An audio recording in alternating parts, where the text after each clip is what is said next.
سلامونه او نیکې هیلې وپم دې هیله چې تاسو ټول به راته روغ جوړ او د عافیت جامې به مو په تن وسي.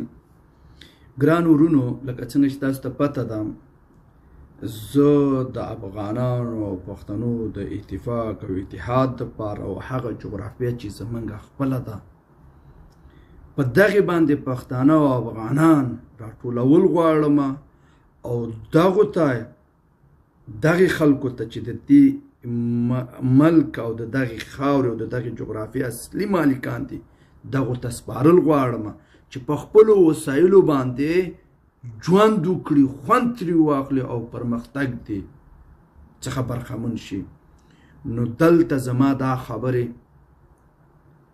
وروسته د یو کلیپ نه چې هغه زه په تاسې در واوروم، بیا یو څو خبرې زه لرم، خو د دې نه مخکې د طارق پټان خبرې در باندې اورم چې هغه یو څو خبرې کړي دي چې ډېرې ناسمې دي او د هغه خبرې چې ده کړي هیڅ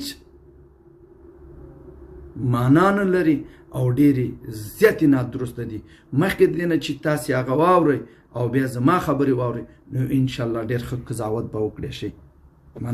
السلام علیکم. هر طرف ته دا आवाज دی چې پښتنو له یو کېدل پکار دي او حقیقت کې ولې یو کېدل پکار دي چې د خپل ځان لپاره د خپل مسایلو د حل راوستلو لپاره د باقي دنیا لپاره مفید کار وکړي، د ښه کار په کار باندې راشي. خو زمونږ ځینې خلک چې په کومه طریقه باندې یو کوي نو دغه طریقه ټیک نه ده. بله ورځ هم تاسو ته ما ویلي چې په دې باندې به بیا کلاس ولو. دغه طریقه چې دا کم ځینې خلک د پښتون په نوم باندې یو ځای کوي نو په دغه طریقه کې دا مسله دا طریقه فیوچریستیک طریقه نه ده، عارضي طریقه ده. څه وخت دپاره به کار وکړي خو څه وخت بعد به واپس غورځېږي، هېڅ شی ته نه جوړېږي. زه تا په پریکټیکل اگزامپلز باندې پوهیم. لومبی خو دې خو وګوره پښتون حقیقت کې ډېر زیات مات شوی که ته وګورې که نه نو په کثیر تعداد کې په دوو ملکونو کې پښتانه دي. نمبر 1 په پاکستان کې ښه کافي دي او دا خلک د پاکستان د سټیټ سره د وفادارۍ سره ولاړ دي، د دوی سبز هلالي پرچم سره مینه ده، د پاکستان د جنډې سره مینه ده او پاکستان خپل ملک بولي.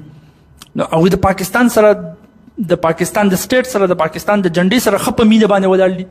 بل طرف ته هغه پښتانه دي چې هغه بیخي د پاکستان خلاف دي، هغوی د پاکستان نه جنډه مني نه د هغې قدر کوي، صرف خپله جنډه د هغوی دپاره هر څه ده او هغوی پاکستان سټیټ هم نه مني، پاکستان سټیټ ماتول غواړي. اوس چې دا کم خلک د پاکستان د سټیټ خلاف دي په دې کې ځان له دوه ګروپه دي.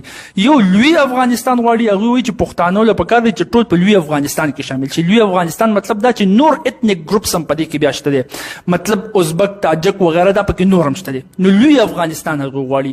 ځینې پکې بیا داسې دي چې نه هغه هم ته لرې که هغوی آزاد پښتونستان غواړي، هغوی داسې علاقه را یو ځای کول غواړي، د سټیټ جوړول غواړي چې په هغې کې دنده صرف او صرف پښتانه وي. هغوی د پښتونستان د آزاد پښتونستان چغې وایي. نو دلته کې ځان له دوه ګروپه شو. اوس چې پکې دا څوک د لوی افغانستان چغې وایي په دې کې هم ځان له دوه ګروپه دي. یو په لوی افغانستان کې ریلیجیس افغانستان غواړي، مطلب هغه لوی افغانستان چې په هغې کې د مذهبي خلکو حکومت وي.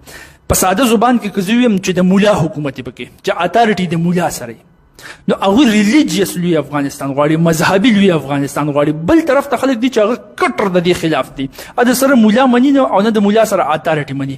هغوی افغانستان غواړي، لوی افغانستان خو سیکولر لوی افغانستان غواړي، لیبرل لوی افغانستان غواړي چې په هغې کې ازادي، هغې کې خلک په ازادۍ سره ژوند تېرولی شي، چې د مولا سره یا د کټر مذهبي خلکو سره د هغې واګي په لاس کې نه وي، د هغې اتارټي ورسره په لاس کې نه وي. نو هغه سیکولر لوی افغانستان غواړي او دا هم په خپل منځ کې د حد نه سوا د سپي او د پیشو د دوی په خپل منځ کې د سیکولرز او د ریلیجیس خلکو.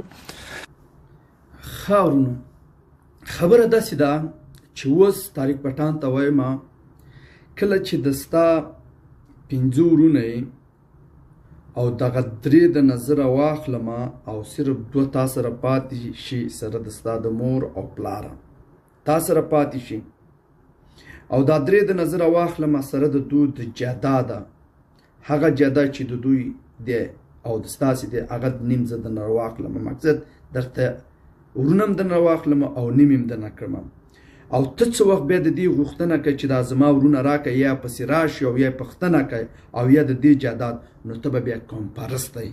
ستا دا خبرې همدغه رقم دي.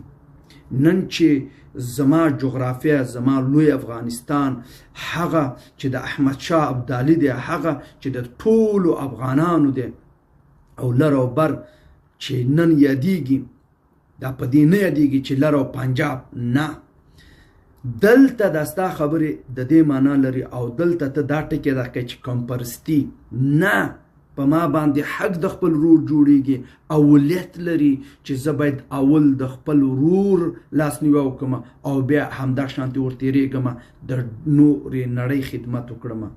اول ما باندې د خپل اولاد او همدغه رقم ترتیب دی چې اول به د خپل قوم خدمت کوي او بیا به زه